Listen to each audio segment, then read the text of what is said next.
ನಮಸ್ಕಾರ, ಅರ್ಥರ್ಷಿಗೆ ಸ್ವಾಗತ. ಒಂದು ಪ್ರಮುಖ ಜಿಯೋಪೊಲಿಟಿಕಲ್ ಬೆಳವಣಿಗೆ ನಡೆದಿದೆ.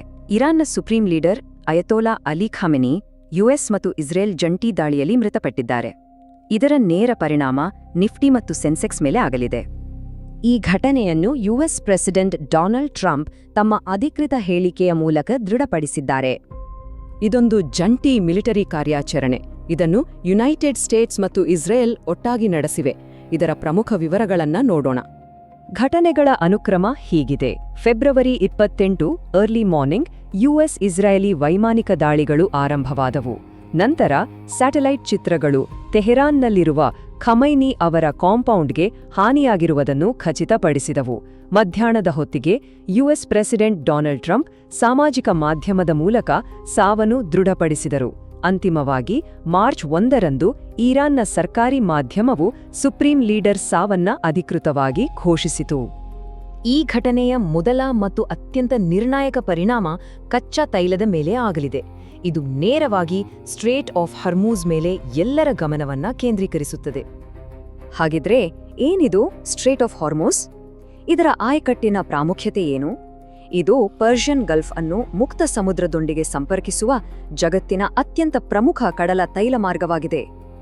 ಜಾಗತಿಕ ಪೆಟ್ರೋಲಿಯಂ ಬಳಕೆಯ ಸುಮಾರು 20% ಪ್ರತಿದಿನ ಇದೇ ಜಲಸಂಧಿಯ ಮೂಲಕ ಹಾದುಹೋಗ್ತದೆ.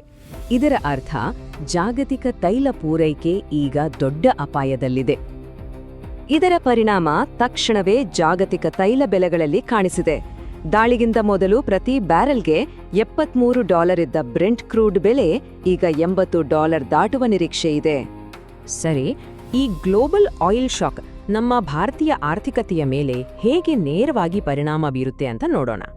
ಭಾರತದ ಮೇಲಿನ ಆರ್ಥಿಕ ಪರಿಣಾಮಗಳ ಸರಣಿ ಹೀಗಿದೆ. ಭಾರತ ತನ್ನ ಕ್ರೂಡ್ ಆಯಿಲ್ ಅಗತ್ಯದ 85%ಕ್ಕಿಂತ ಹೆಚ್ಚನ್ನು ಆಮದು ಮಾಡಿಕೊಳ್ಳುತ್ತದೆ. ಇದರಿಂದ ನ್ಯಾಷನಲ್ ಇಂಪೋರ್ಟ್ ಬಿಲ್ ಹೆಚ್ಚಾಗುತ್ತದೆ. ಇದು ರೂಪಿ ಮೇಲೆ ಒತ್ತಡವನ್ನು ಸೃಷ್ಟಿಸುತ್ತದೆ.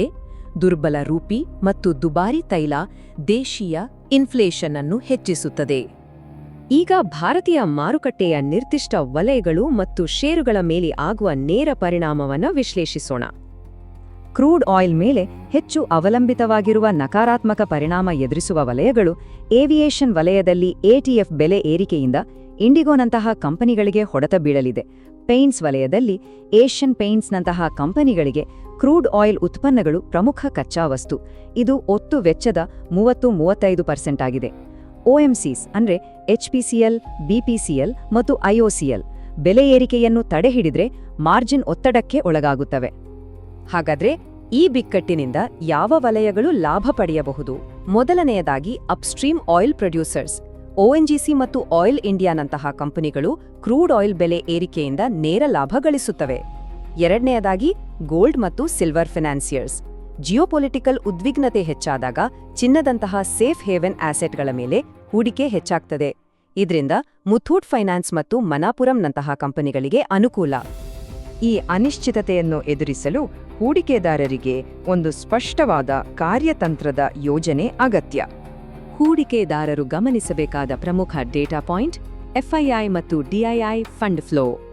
FIIಗಳು ಪ್ಯಾನಿಕ್ ಸೆಲ್ಲಿಂಗ್ ಮಾಡಬಹುದು, ಆದರೆ DIIಗಳ ಬಳಿ ಇರುವ ಬಲವಾದ SIP ಲಿಕ್ವಿಡಿಟಿ ಮಾರುಕಟ್ಟೆಗೆ ಬೆಂಬಲ ನೀಡುವ ಸಾಧ್ಯತೆ ಇದೆ. ಹಾಗಾದ್ರೆ ಆಕ್ಷನ್ ಪ್ಲಾನ್ ಏನು? ಮೊದಲನೆಯದಾಗಿ ಪ್ಯಾನಿಕ್ ಸೆಲ್ಲಿಂಗ್ ಮಾಡಬಾರದು. ಯುದ್ಧದ ಸುದ್ದಿಗಳು ಶಾರ್ಟ್ ಟರ್ಮ್ ವಾಲಟಾಲಿಟಿ ಸೃಷ್ಟಿಸುತ್ತವೆ.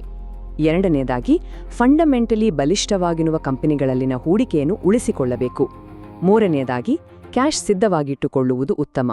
ಮಾರುಕಟ್ಟೆ ಕುಸಿತವು ಗುಣಮಟ್ಟದ ಷೇರುಗಳನ್ನು ಕಡಿಮೆ ಬೆಲೆಗೆ ಖರೀದಿಸಲು ಒಂದು ಅವಕಾಶ ನೀಡಬಹುದು. ನೆನಪಿಡಿ, ಪ್ರತಿ ಬಿಕ್ಕಟ್ಟು ಒಂದು ಅವಕಾಶವನ್ನು ಸೃಷ್ಟಿಸುತ್ತದೆ. ಭಯದ ಬದಲು ಕಾರ್ಯತಂತ್ರದ ಮತ್ತು ಅವಕಾಶವಾದಿ ಮನಸ್ಥಿತಿಯನ್ನು ಹೊಂದುವುದು ಮುಖ್ಯ. ಇಂತಹ ಕುಸಿತದಲ್ಲಿ ಯಾವ ಷೇರುಗಳನ್ನು ಖರೀದಿಸಬೇಕು ಎನ್ನುವುದು ಪ್ರಮುಖ ಪ್ರಶ್ನೆಯಾಗುತ್ತದೆ.